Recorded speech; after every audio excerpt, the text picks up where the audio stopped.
Shalom, selamat sore Ibu Bapak Saudara terkasih di dalam Tuhan. Kita bersyukur kembali kita dapat ada di rumah Tuhan untuk memuji menyembah kepada Tuhan. Dan melalui pujian yang tadi sama-sama kita nyanyikan, kasih-Nya melampaui segala keberdosaan kita. Jadi artinya oleh kasih-Nya dosa-dosa kita yang kita akui, yang kita bawa menghadap tahta anugerah-Nya, dosa kita itu akan diampuni, dosa kita akan ditebus.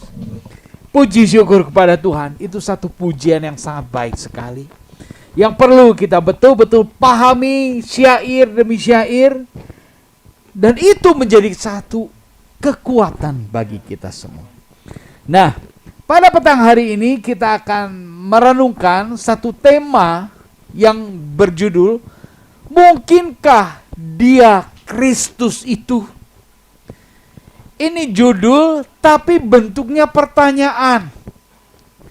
Dari sebab itu kita perlu mencermati dan merenungkan bersama topik perenungan kita pada petang hari ini secara seksama, supaya kita menemukan jawaban yang pasti. Mungkinkah Dia itu Kristus? Betulkah Dia itu Mesias, Sang Juru Selamat? Ini yang semua orang sedang nantikan dan harapkan, yaitu apa? Keselamatan. Hari-hari ini kita digoncangkan dengan satu bencana alam gempa bumi yang tidak jauh dari tempat di mana kita tinggal. Hanya 60 km kurang lebih, ya. Dan goncangan yang terjadi di daerah Sukabumi itu juga turut menggoncang kita. Kita pun merasakan. Dan kalau kita lihat juga hari ini ada tanda-tanda yang tidak pada umumnya terjadi. Ya, ada monyet-monyet berkeliaran di kota Bandung, di tengah kota, bukan di habitatnya, bukan di komunitasnya, bukan di koloni.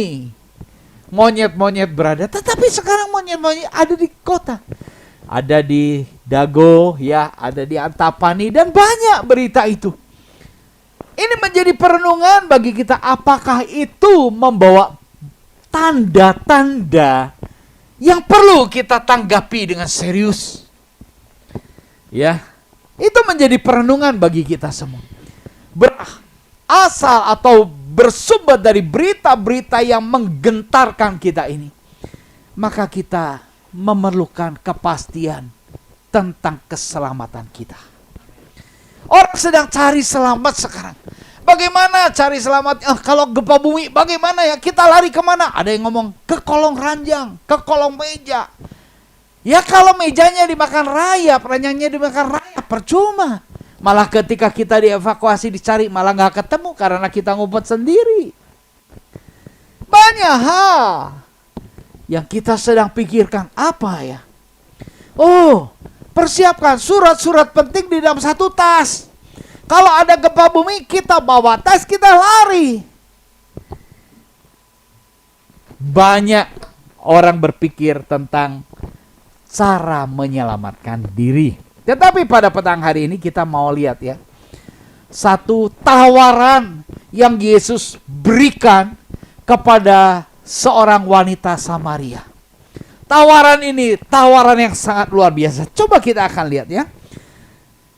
Percakapan wanita Samaria dengan Tuhan Yesus. Perikop ini rupanya juga sudah berulang kali dibawakan atau dibahas, direnungkan bersama. Tetapi saya punya keyakinan setiap kali kita mencerna, merenungkan firman Tuhan, selalu ada mutiara-mutiara berkat bagi kita semua. Amin. Nah, dalam slide ini saya tuliskan percakapan wanita Samaria dengan Yesus. Wanita Samaria berasal dari Samaria, orang Samaria. Yesus orang Yahudi. Antara Yesus dan Samaria, antara orang Samaria dan Yahudi tidak ada komunikasi. Tetapi coba kita akan lihat, ya, petikan kalimat yang disampaikan Yesus kepada wanita Samaria. Yohanes 4 ayatnya yang ke-13. Yohanes 4 Ayat yang ke-13. Jawab Yesus kepadanya, barang siapa minum air ini, ia akan haus lagi. 14. Tetapi barang siapa minum air yang akan kuberikan kepadanya, ia tidak akan haus untuk selama-lamanya. Sebaliknya, air yang akan kuberikan kepadanya akan menjadi mata air di dalam dirinya, yang terus-menerus memancar sampai kepada hidup yang kekal. Ibu-bapak saudara terkasih, di dalam Yohanes 4 ayat 13 dan 14, apa yang Yesus tawarkan? Apa yang menjadi pusat pemberitaan Yesus, komunikasi Yesus dengan wanita Samaria? Apa? Manusia perlu air. Orang gak makan 4 hari gak apa-apa. Tapi orang kalau gak minum 4 hari, itu sangat melelahkan dan sangat mengancam jiwanya. Karena sebagian besar hidup kita, tubuh manusia itu terdiri dari cairan. Jadi kalau berbicara tentang air, ini hal yang penting terkait dengan kehidupan manusia. Lalu Tuhan Yesus katakan, tetapi barang siapa minum air yang akan kuberikan kepadanya, ia tidak akan haus sampai selama-lamanya. Wow. Ini menarik bukan? Air selain kebutuhan umum manusia, tetapi juga air itu melambangkan kepuasan. Kalau wanita Samaria itu datang setiap hari, dia harus menimba air. Kenapa? Karena dia setelah dipuaskan oleh air sumur itu, dia haus lagi. Dia harus datang lagi, menimba lagi. Artinya, apa kepuasan yang diberikan oleh dunia tidak bersifat kekal. Yang diberikan oleh dunia, kepuasan yang diberikan dunia bersifat sementara. Tetapi ketika wanita itu berdialog dengan Yesus, Yesus tawarkan sesuatu yang luar biasa. Barang siapa minum air yang akan kuberikan kepadanya, ia tidak akan haus lagi sampai selama-lamanya. Ini membicarakan tentang Tuhan sanggup menyediakan satu bentuk kepuasan yang permanen. Dan ini yang sangat dinantikan dan dicari oleh banyak orang. Orang perlu jaminan keselamatan. Ya, makanya orang ada yang mengasuransikan kesehatannya, mengasuransikan mobilnya, mengasuransikan segala sesuatu ingin diasuransikan. Tujuannya satu, supaya ada jaminan. Sekalipun harus bayar premi, oke, tapi dijamin ya. Walaupun jaminan itu sejamin-jaminnya. Kalau perusahaan itu juga bangkrut, mau bagaimana? Perusahaan asuransi, mana bisa ganti? Itu jaminan yang dicari oleh orang. Orang itu perlu jaminan. Orang itu perlu ketenangan. Orang itu perlu kepuasan. Apalagi saat-saat seperti sekarang ini. Kita mendengar badai PHK. Wah, luar biasa ya. Perusahaan-perusahaan air minuman keras aja bisa tutup, bisa bangkrut. Bayangkan. Air minuman keras. Sebetulnya tidak mungkin bangkrut. Sebab modalnya sangat murah dan harganya sangat mahal. Coba kalau kita beli ya, 600 mili. Berapa ribu? 1 galon ya. Aerodis, kita pakai aerodis 20 liter. Itu tuh harganya 15.000. 20 liter, 15.000. Jadi 1 liter berapa? 750 kurang lebih. Mahal loh. Air itu mahal. Aqua gelas apa ya? Itu coba. Apalagi kalau ke luar negeri, waduh lebih mahal lagi. Ya. Air satu kebutuhan. Dan tentang ini Tuhan sedang tawarkan ke wanita Samaria itu. Air yang akan kuberikan kepadamu tidak akan haus selama-lamanya. Sebaliknya, air yang kuberikan kepadanya akan menjadi mata air di dalam dirinya. Apa yang Tuhan berikan tentang air yang memuaskan, tentang air kehidupan ini, dia akan memancar dalam dirinya yang terus-menerus memancar sampai kepada apa? Hidup yang kekal. Puji Tuhan. Ini jaminan yang Tuhan sedang dialogkan kepada wanita itu. Dan kita melihat bagaimana tanggapan dari wanita ini. Ayat yang ke-15. Yohanes 14 ayat yang ke-15. Kata perempuan itu kepadanya, Tuhan, berikanlah air itu. Berikanlah aku air itu, supaya aku tidak haus dan tidak usah datang lagi ke sini untuk menimba air. Ibu bapak saudara terkasih, di dalam penggalan perikop ini, di dalam penggalan ayat-ayat komunikasi ini, wanita ini, dia tertarik, sangat berminat untuk mendapat air hidup yang Tuhan janjikan. Minatnya sampai dia mulai mengakui, mulai menyatakan pengenalannya akan pribadi yang sesungguhnya dia belum kenal. Ya, wanita itu belum kenal siapa Yesus. Tetapi wanita itu hanya tahu, engkau orang Yahudi, aku orang Samaria, kenapa engkau minta air kepadaku? Pengenalan awal hanya sebatas itu. Tetapi ketika wanita ini serius mendengar apa yang Yesus katakan, mulai di sana ada penyingkapan pemahaman. Dia butuh air kehidupan yang bersifat kekal.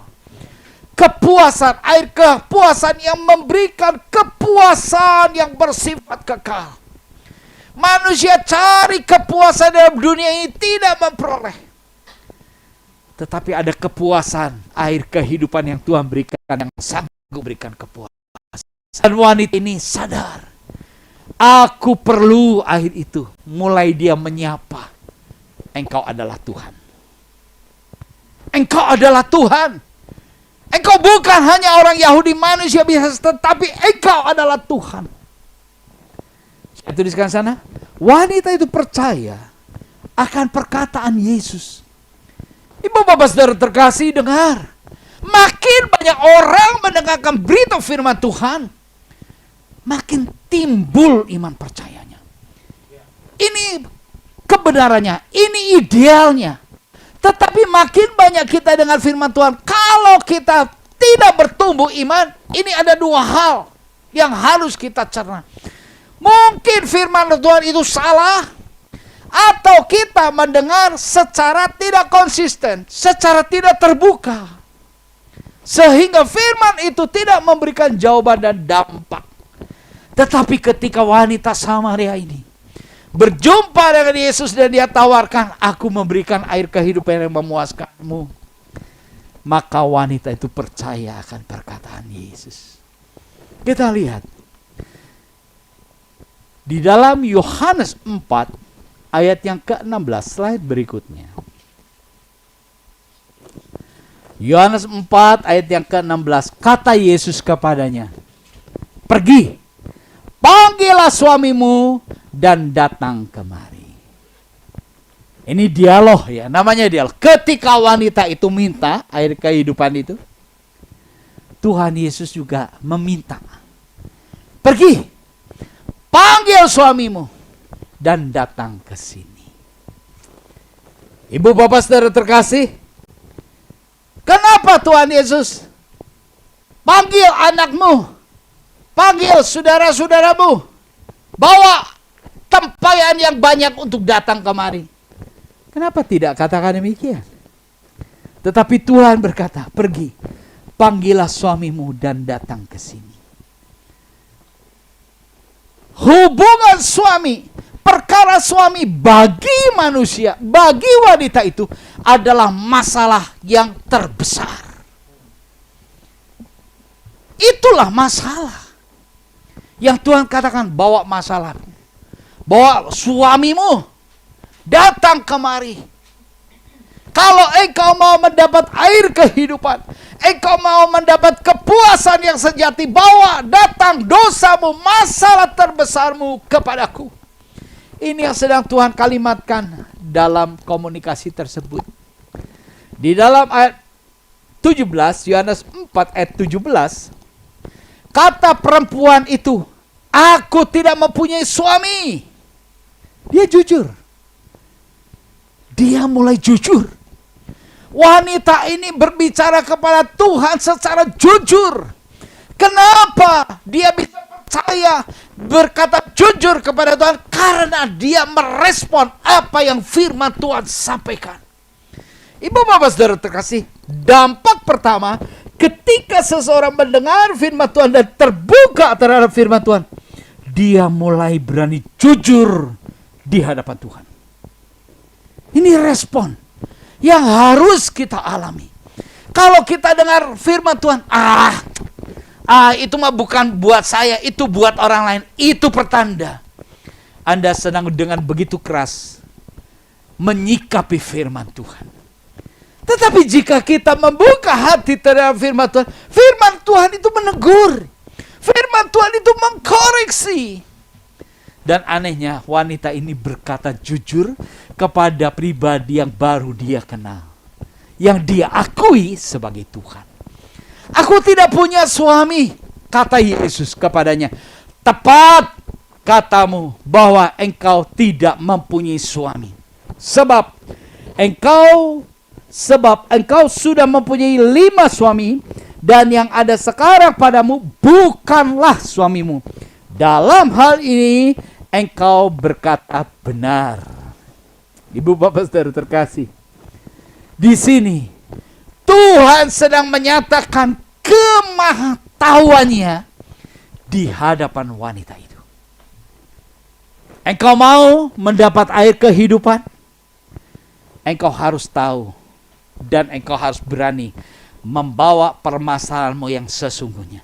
Engkau harus berani terbuka di hadapanku. Engkau harus berani mengakui dosamu. Engkau belum ngomong, aku sudah tahu. Ini kenyataannya, ibu bapak saudara terkasih. Tuhan tahu. Mungkin kita selama ini bersembunyi, bahkan menyembunyikan dosa kita. Capek deh. Orang lelah dengan menyembunyikan dosanya. Orang lelah dengan menyembunyikan kesombongannya, keakuhannya, ketinggian hatinya. Jangan sampai hidup kita lelah. Kenapa? Karena kita tidak berani mengakui dan terbuka di hadapan Tuhan. Kalau kita mau menyembunyikan sesuatu, itu adalah hal yang paling bodoh sekali. Sebab Tuhan Maha tahu.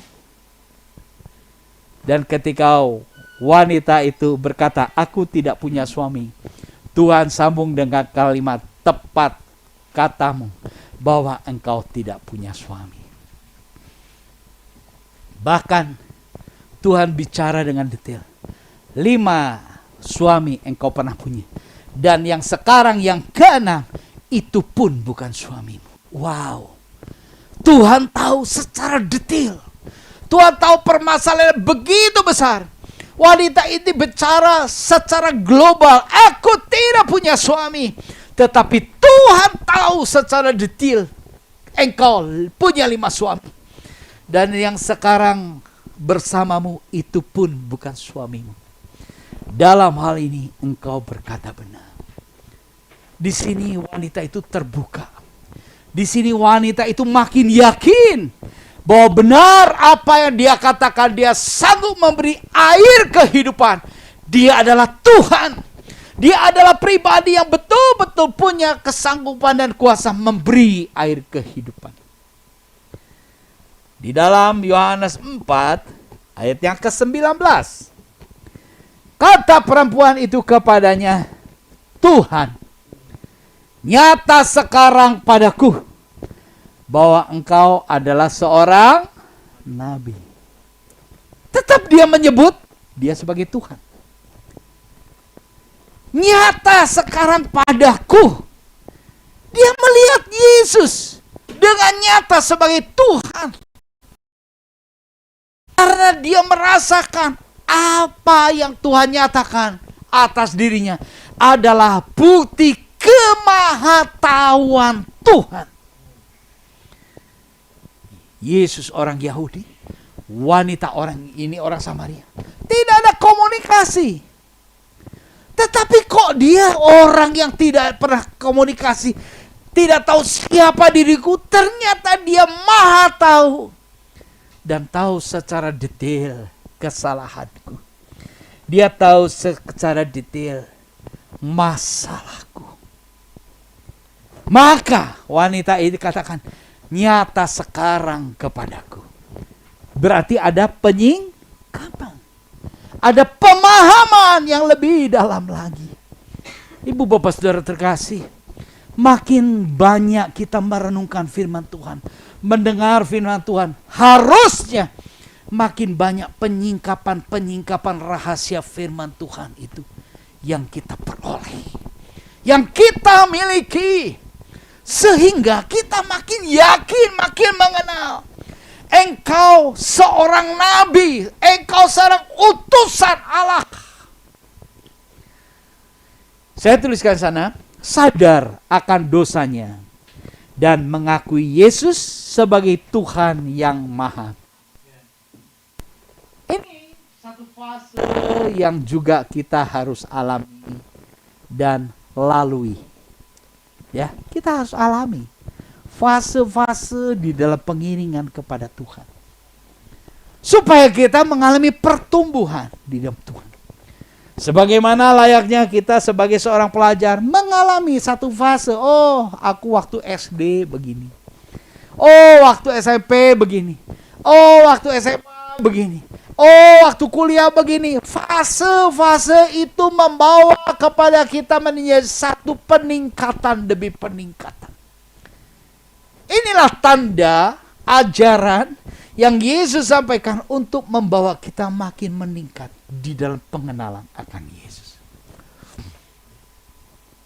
Kita lanjut slide berikutnya. Respon wanita Samaria itu setelah berjumpa dan bercakap-cakap dengan Yesus. Responnya apa? Sikapnya apa? Tindakannya apa? Kita akan lihat di dalam Yohanes 4 ayatnya ke-28. Ya.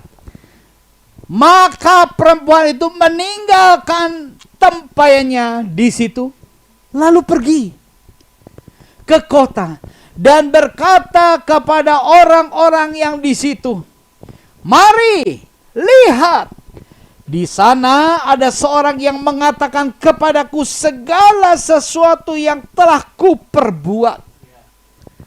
Mungkinkah dia Kristus itu?" Ini respon yang dilakukan oleh wanita itu.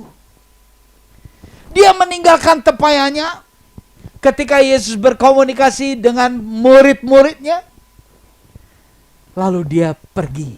Gak disuruh pergi. Pertama disuruh pergi, mana? Datang panggil suamimu. Tetapi dia meninggalkan tanpa disuruh, meninggalkan apa? Untuk berkata kepada orang-orang di kota Samaria, "Mari, lihat." Ini bentuk ajakan. Ya. Gini kalimat ajakan. Ayo kita lihat. Lihat apa? Itu di sana ada seorang. Orang seperti apa? Dia mengutarakan segala dosa-dosaku, segala apa yang telah kuperbuat. Padahal sebelumnya aku tidak pernah kenal dia. Ibu bapak saudara terkasih, ini wanita Samaria memperkenalkan, mengajak orang banyak supaya datang kepada pribadi yang maha tahu, kepada pribadi yang peduli akan permasalahan yang kita hadapi. Kalau kita sedang sakit, kita berusaha cari dokter mana ya yang paling cocok, kan begitu. Lalu kita tanya-tanya. Wanita ini tanpa disuruh, dia digerakkan hatinya karena sukacita yang meluap di dalam jiwanya. Dia berkata, mari kita lihat. Lihat di sana. Di sana ada seorang yang mengatakan kepadaku segala sesuatu yang telah kuperbuat. Ini menunjukkan di sana ada orang yang maha tahu. Di sana ada orang yang tahu permasalahanku. Di sana ada orang yang menawarkan air kehidupan yang memuaskan jiwaku. Wanita ini hanya berbicara seperti demikian. Karena memang dia belum tahu banyak tentang siapa Yesus. Tetapi melalui pengetahuan dia tentang pribadi Yesus yang Maha Tahu, dia mulai tercari. Ini bukan orang biasa ini Tuhan. Maka dia akui kan, engkau Tuhan. Sekarang nyata bagiku. Apakah pernyataan firman Tuhan itu sudah cukup jauh mencelikan mata hatimu? Kita perlu, ibu bapak saudara terkasih, makin mengenal Tuhan. Kita perlu makin memahami, ya benar dia adalah juru selamat. Ya benar dia adalah sumber kepuasan bagi jiwaku. Kita perlu menemukan ini. Kalau kita membutuhkan kepuasan, tetapi kita tidak tahu sumber kepuasan yang sejati, bagaimana mungkin kita bisa memperoleh sumber kepuasan itu? Kita mesti tahu dulu sumbernya di mana. Setelah tahu sumbernya, cari sumbernya, kejar sumbernya. Dan wanita ini sedang memperkenalkan kepada orang banyak tentang pribadi Yesus. Mari kita lihat, di sana ada orang. Mungkinkah dia Kristus itu? Saya tuliskan di sana, mengajak orang banyak datang kepada Yesus. Ini efek dari orang yang mengenal Yesus. Ini efek dari pribadi yang mengalami pencerahan di dalam pengenalannya akan Yesus. Dan saya juga tuliskan, diperkenalkan pada Yesus. Dan dipersilahkan untuk mengambil kesimpulan. Mungkinkah dia Kristus itu? Ya, mungkinkah dia Kristus itu? Ini menjadi satu pertanyaan yang juga cukup menggelitik. Maksudnya, supaya orang yang datang kepada Yesus, mendengar ajaran Yesus, mengenal Yesus, betul-betul berani bertanggung jawab atas keputusan pribadinya. Benar, ini adalah Yesus. Jadi wanita ini tidak memaksa seorang harus percaya pada Yesus. Tetapi wanita ini mengenal, membawa, lu kenal dah sama Yesus, ini pribadinya. Setelah lu kenal, silakan simpulkan sendiri. Siapakah dia menurut kamu?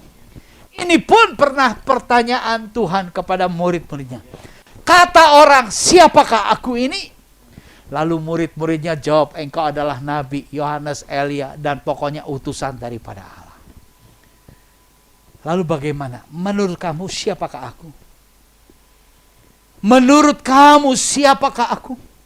Tuhan pernah bertanya tentang pengenalan pribadi. Dari antara murid-muridnya selama berjalan, mendengar pengajaran Yesus secara detail, mengenal sejauh mana Tuhan ingin tahu, Tuhan ingin kejujuran. Sebagaimana wanita ini juga ketika membawa orang, mungkinkah dia itu Yesus? Lu cari sendiri, lu simpulkan sendiri, lu kenali sendiri siapakah dia. Sebab sekarang ini terlalu banyak hingar-bingar doktrin-doktrin ajaran yang begitu membingungkan. Sehingga orang tidak mengenal Yesus secara benar. Makin banyak dengar firman Tuhan, makin bingung. Kalau makin banyak dengar firman Tuhan, makin bingung. Itu kemungkinan besar materi-materi firman yang didengar itu mungkin salah. Dan memang itu bisa membingungkan. Seperti sekarang ini kan, sedang mulai memanas ya politik ya. Capres, cawapresnya siapa dan lain sebagainya. Walaupun mestinya dimulainya tahun depan, tapi sekarang sudah pengen keburu-buru. Nah ini. Itu yang sedang terjadi. Kita perlu mengevaluasi dan menseleksi. Baik, kita lanjut. Hasil kesaksian wanita Samaria itu seperti apa? Nah, kita hasil. Ini berbicara tentang buah. Prosesnya sudah dijalankan. Hasilnya seperti apa? Nah, kita akan lihat daripada hasil kesaksian wanita Samaria ini. Yohanes 4 ayatnya yang ke-40. Ketika orang-orang Samaria itu sampai kepada Yesus, mereka meminta kepadanya supaya ia tinggal pada mereka. Dan ia pun tinggal di situ 2 hari lamanya. 41. Dan lebih banyak lagi orang yang menjadi apa? Karena perkataan.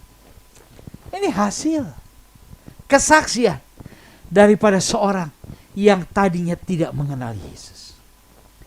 Mulai Tuhan Yesus membuka pembicaraannya dengan wanita ini tentang air kehidupan yang memuaskan jiwanya. Kenapa Tuhan bisa tahu? Karena memang Tuhan Maha tahu. Dan di sana Tuhan mulai membuka celah pembicaraan. Tuhan tahu ini masalah utama yang dihadapi oleh manusia wanita ini. Dia tidak punya kepuasan. 5 suami tidak memuaskan dia, dan yang ke-6 sekarang pun bukan suaminya. Itu masalah terbesar dan Tuhan tahu. Jadi Tuhan membuka pembicaraan melalui apa yang dia perlukan. Dan wanita ini respon. Menarik, dia respon. Beri aku air itu Tuhan. Kalau engkau mau menerima air ini, panggil suamimu. Bawa masalahmu, karena memang masalahnya hubungan suami. Itu masalah terbesar. Kalau engkau mau menikmati damai sejahtera yang daripada Tuhan, bawa permasalahanmu kepada Tuhan. Jujur. Jangan ada yang sembunyikan. Sebab Tuhan tahu. Dan ini hasilnya. Orang-orang Samaria itu sampai kepada Yesus. Ketika dia berjumpa dengan Yesus, orang-orang banyak itu berjumpa dengan Yesus.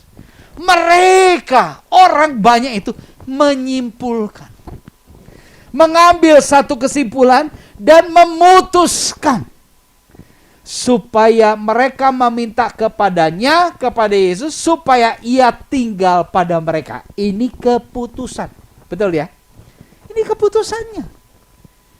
Keputusan dari siapa? Bukan dari wanita itu. Wanita itu sudah mengambil keputusan dan sudah melakukan bagiannya. Mengajak orang, mari lihat itu pribadi itu. Mungkinkah dia Yesus? Terserah Anda. Kan seolah-olah begitu. Engkau mau tahu? Kenali. Dan ketika orang banyak ini mengenal Yesus, mereka mengambil keputusan. Apa keputusannya? Mereka ingin mengundang Yesus tinggal bersama-sama mereka. Ingat ya, ketika kita mendengar penginjilan, ketika kita ikut satu KKR, dipanggil, siapa yang mau terima Yesus? Itu model dulu. Sekarang tidak. Siapa yang mau diberkati? Siapa yang mau diurapi? Belum percaya Yesus mau diurapi. Kumaha teh? Pakai minyak, saya pakai minyak. Ini hamba Tuhan mau mengurapi hamba-hamba Tuhan. Belum lama ini saya dengar lagi berita seperti begitu. Waduh, hebat ini. Saya pikir ini hamba Tuhan sudah jadi nabi ini. Mau mengurapi pakai minyak. Itu yang sedang terjadi sekarang ini. Jangan sampai kita terkecoh dengan cara doktrin yang seperti demikian. Kita perlu beras keputusan kita. Ketika kita datang kepada Yesus, membuka hati. Respon apa yang ada pada kita? Kalau orang-orang Samaria ini, supaya ia tinggal pada mereka. Ia pun merespon, menjawab, oke, aku tinggal di situ 2 hari lamanya. Kira-kira Yesus tinggal di situ tidur atau ngapain? Kira-kira apa yang Yesus lakukan dalam kebersamaan dengan orang Samaria itu? Apa? Mengajar. Mengajar. Menyampaikan perkataan-perkataannya. Karena di dalam ayat yang ke-41, dan lebih banyak lagi orang yang menjadi percaya karena perkataannya, karena firman-Nya, karena ajarannya. Puji syukur kepada Tuhan. Bukan karena mujizat. Ini terjadi di sini. Kalau kita perhatikan pelayanan daripada Tuhan Yesus, yang utama Tuhan Yesus mengajar, bukan mujizat. Setelah ajaran selesai, Orang menjadi percaya, baru Tuhan melakukan pertolongan-pertolongan. Membebaskan mereka yang sakit, yang terikat oleh kuasa kegelapan, ya. Itu tindakan Yesus. Tetapi Yesus ajar dulu supaya mereka tahu mengenal Yesus dan bisa menyimpulkan siapakah Yesus bagi pribadi mereka. Di dalam ayat yang ke-42, Yohanes 4:42, dan mereka berkata kepada perempuan itu. Sekarang mereka, orang banyak, ayo lihat dia. Nah, sekarang orang banyak itu baru merespon wanita itu. Jadi selama 2 hari lebih wanita itu sepertinya dicuekin, dikesingkirkan. Kenapa? Karena yang jadi prioritas utama, pusat perhatian daripada orang banyak itu adalah pribadi Yesus. Sekalipun wanita ini yang mengajak, tetapi wanita itu tidak tersinggung, tidak, aduh kamu ya lupain gua ya, lu kalau enggak kan lu gak bakal kesini. Ini yang terjadi. Wanita ini disisihkan, dikesampingkan, no problem. Tetapi apakah dia menjadi marah? Dia tidak. Dia pun turut mendengar ajaran Yesus selama 2 hari. Nah, dan mereka berkata kepada perempuan itu, kami percaya, tetapi bukan lagi karena apa yang kau katakan, sebab kami sendiri telah mendengar dia. Dan kami tahu bahwa dialah benar-benar apa? Juru selamat dunia. Ini cara penginjilan dari wanita Samaria. Dia tidak menginjili orang banyak, tetapi dia hanya memperkenalkan, ayo kita lihat. Mungkinkah dia itu Kristus? Terserah Anda. Silakan Anda dengar. Silakan Anda terbuka. Ibu bapak saudara terkasih, kita perlu membuka hati dan merespon benar-benar firman Tuhan, perkataan-perkataan Yesus. Kemana arah pertumbuhan iman percaya kita? Itu Anda tahu. Kita semua tahu. Iman percaya kita ini bertumbuh atau tidak, Anda tahu, dan Anda harus bertanggung jawab di hadapan Tuhan. Ini hal yang sangat serius. Kenapa? Karena kita memasuki masa-masa akhir zaman. Orang harus betul-betul mencari sesuatu yang persis dibutuhkan. Jangan terus kita diombang-ambingkan oleh kepuasan-kepuasan yang bersifat sementara. Ingat, Yesus sanggup menyediakan air hidup yang menjamin kepuasanmu terpancar dalam hatimu sampai kepada kehidupan yang kekal. Jadi artinya, selama kita hidup dalam dunia ini, kita mendapat kepuasan, kita mendapat ketenangan, kita mendapat kedamaian. Bukan kepuasan, sukacita, kedamaian, ketenangan yang dari dunia, bukan. Tapi dari Tuhan. Sehingga ketika orang makin banyak mendengar pengajaran Kristus, makin mereka dapat menyimpulkan benar, dia ini adalah benar-benar juru selamat dunia. Kita memasuki suasana Natal. Ya, minggu depan kita masuk di dalam suasana Natal. Perayaan tentang kelahiran juru selamat dunia. Berapa kali kita rayakan Natal? Ya sebanyak usia kita. Oh mungkin bukan ya. Kita mungkin baru bertobat pada usia berapa ya. Bukan sebanyak usia kita. Tetapi apakah betul-betul kita sudah menemukan dan memahami, mengakui benar dia adalah juru selamat dunia? Atau hanya baru lagu aja nih, lagu Natal ini. Oh taulah akulah. Yesus juru selamat dunia, lahirnya juga di kandang, tahu. Dramanya juga dulu aku suka main. Benarkah kita sudah menyimpulkan Yesus juru selamat dunia? Kalau demikian, kita perlu membawa diri kita untuk diinjili terlebih dahulu oleh apa yang Tuhan Yesus ajarkan. Orang banyak mendengar pengajarannya, dan dia dapat menyimpulkan benar dia juru selamat dunia. Yang lanjut, yang paling terakhir, banyak orang percaya dan dapat mengenal siapakah Yesus melalui kesaksian seorang wanita yang tadinya tidak mengenal Yesus menjadi mengenal Yesus karena diawali dengan ketertarikannya. Yesus sanggup memberi air hidup yang bersifat kekal. Kepuasan sejati Tuhan tawarkan. Dan tentang kepuasan ini manusia sangat membutuhkan. Ketika dia datang kepada pribadi yang tepat, ketika dia jujur terbuka membawa segala permasalahan dan dosa-dosanya di hadapan Tuhan, maka dia dapat damai sejahtera dan dapat penyingkapan. Benar, Yesus ini adalah Mesias, anak Allah, juru selamat dunia.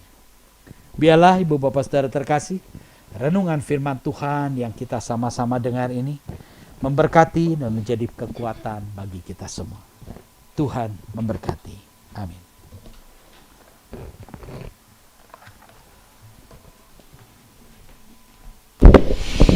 Ya, puji Tuhan, kita sudah belajar firman Tuhan pada sore hari ini. Mari kita berdoa. Tuhan, kami berterima kasih karena melalui kebenaran firman-Mu kami melihat seorang wanita yang hidup di dalam dosa, seorang wanita yang tidak mengenal Engkau, boleh memperoleh anugerah. Di dalam kesendiriannya ketika dia dikucilkan, Tuhan Yesus datang menghampiri dia, memperkenalkan diri, hidupnya dipuaskan Tuhan, dan dia boleh menjadi saksi-Mu. Banyak orang yang mengenal Yesus lewat perempuan ini. Hamba mohon, biarlah anugerah itu juga menjamah kami. Tuhan tahu setiap keberadaan kami. Kami rindu semakin mengenal Engkau. Kami tahu kasih-Mu berlaku bagi setiap kami. Bawa umat-Mu untuk lebih lagi mengenal Engkau dengan benar, Tuhan. Terima kasih, berkati Bapak Pembina yang sudah menyampaikan firman dalam perjalanan kerohaniannya, keluarganya, usaha pekerjaannya, pelayanannya. Tuhan yang membuat berhasil dan nama Tuhan dipermuliakan. Sebentar kami akan memberi persembahan. Sucikan, kuduskan, layakan kami untuk memberi persembahan. Kami memberi bukan untuk diberkati, tapi kami mau memberi karena kami sudah memperoleh berkat terbesar, yaitu pengorbanan Yesus yang menebus dan menyucikan hati nurani setiap kami. Terima kasih Tuhan, kami siap memberi bagi kemuliaan nama-Mu. Di dalam nama Tuhan Yesus kami berdoa, amin. Puji Tuhan, saya undang kepada yang bertugas untuk mengedarkan kantong persembahan. Ya, persembahan kita berikan dengan melalui dua cara. Yang pertama melalui onsite ya di tempat ini, dan juga melalui online, transfer ke rekening BCA dengan nomor rekening 15703300043 atas nama Yusak Setiawan. Ibadah Sunday Service dilakukan setiap hari Minggu pukul 16, dilakukan secara hybrid baik di tempat ini maupun di link Zoom yang saudara ikuti di rumah. Dan saya mengundang saudara untuk mengikuti worship night setiap hari Rabu yang dilaksanakan juga secara hybrid di tempat ini setiap hari Rabu pukul 19 dan juga secara online. Ya, untuk GCC Kids diadakan setiap hari Sabtu pukul 15 ya, masih terus berjalan online, dan sebulan sekali kita lakukan secara onsite. Recording ibadah dapat disaksikan di dalam YouTube channel Jerusalem Community Church. Dan saya ingin mengumumkan saudara, kita akan melaksanakan perayaan Natal pada tanggal 21 Desember 2022. Itu hari Rabu bertempat di Tulip Guest House ya, hari Rabu pukul 18 jam 6 sore. Dan untuk kebutuhan biaya untuk pengeluaran acara Natal ini dibutuhkan dana sebesar 15.500.000. Ya, bagi saudara yang rindu untuk berpartisipasi memberkati acara ini dalam hal dana, boleh mentransfer ke rekening 15703300043 dengan memberi keterangan persembahan Natal. Ya, sekian pengumuman. Saya undang kita semua bangkit berdiri untuk kita masuk di dalam doa berkat. Terima kasih buat firman, sebuah pujian penyembahan yang meneguhkan kami bahwa Yesus adalah satu-satunya Tuhan dan Juru Selamat. Hamba berdoa, termeterailah setiap perkataan firman yang sudah kami dengar, dimampukan, dikuatkan oleh Roh Kudus untuk kami menjadi pelaku firman. Hati yang keras diubahkan dalam nama Yesus. Hati yang terikat dimerdekakan dalam nama Yesus, karena kami adalah hamba-hamba kebenaran. Terima kasih, kami menyerahkan Indonesia dalam tangan Tuhan. Biarlah terjadi apa yang Tuhan pandang baik di tengah bangsa dan negara kami. Kami bersyukur buat setiap berkat, kemurahan, campur tangan Tuhan di tengah bangsa dan negara kami. Dan kami percaya itu akan terus terjadi di hari-hari yang akan datang. Menyerahkan pemilihan presiden 2024 yang akan datang, Tuhan yang campur tangan, Tuhan yang bekerja, Tuhan yang pegang kendali.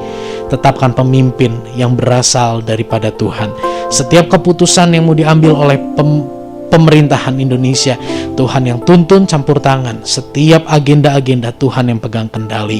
Kami juga berdoa untuk komunitas ini, Jerusalem Community Church. Tuhan terus pakai komunitas ini untuk mengingatkan, menyadarkan kami akan Injil, akan pengorbanan Yesus, sehingga setiap kami pribadi lepas pribadi setiap hari boleh terus Tuhan bertumbuh dalam pengenalan dan pengalaman yang benar akan Engkau, memiliki integritas, memiliki antusias dalam bersaksi, dan kerelaan untuk memuridkan orang-orang yang ada di sekitar kami. Untuk perayaan Natal 21 Desember kami serahkan dalam tangan Tuhan setiap persiapan segala halnya. Tuhan, kami serahkan supaya Tuhan yang terlibat bekerja pakai acara ini bagi kemuliaan nama-Mu. Kami juga tidak lupa berdoa untuk saudara-saudara kami yang ada di Cianjur yang tertimpa musibah bencana alam. Tuhan yang berikan kekuatan, penghiburan, damai sejahtera, berkati relawan, semua tim medis Tuhan. Biarlah dengan kekuatan, hikmat, tuntunan Tuhan boleh menjadi perpanjangan tangan Tuhan untuk para korban melewati masa-masa ini. Terima kasih, kami juga berdoa Tuhan dan juga menyerahkan setiap kehidupan kami pribadi ke dalam tangan Tuhan. Mari kita mau sama-sama tadahkan tangan untuk kita menerima berkat. Terimalah segala berkat daripada Allah Bapa, cinta kasih daripada Tuhan Yesus Kristus, persekutuan dengan Roh Kudus, hati yang mengasihi Tuhan, hati yang selalu rindu dekat dengan Tuhan, hati yang rela dan dikuatkan oleh Roh Kudus untuk menjadi pelaku firman ada saat ini sampai selama-lamanya. Memberkati keluarga, hubungan suami, istri, orang tua, anak, kakak, adik dalam nama Yesus terus Tuhan pulihkan. Memberkati pekerjaan, sekolah, perekonomian, kesehatan, masa depan, pergaulan, relasi, juga pelayanan kami. Semua yang Tuhan percayakan pada kami, ajar kami untuk mengelola itu semua dengan mengandalkan Tuhan, sehingga kami boleh memperoleh yang terbaik daripada Tuhan. Kemuliaan bagi nama Bapa di sorga, di dalam nama Tuhan Yesus kami berdoa, amin. Tak berubah selamanya cinta kasihku padamu, ku mau hidup selamanya untuk senangkan hatimu. Tak berubah selamanya cinta kasihku padamu, ku mau hidup selamanya untuk senangkan hatimu Tuhan. Puji Tuhan, ibadah selesai. Selamat hari Minggu, Tuhan Yesus memberkati.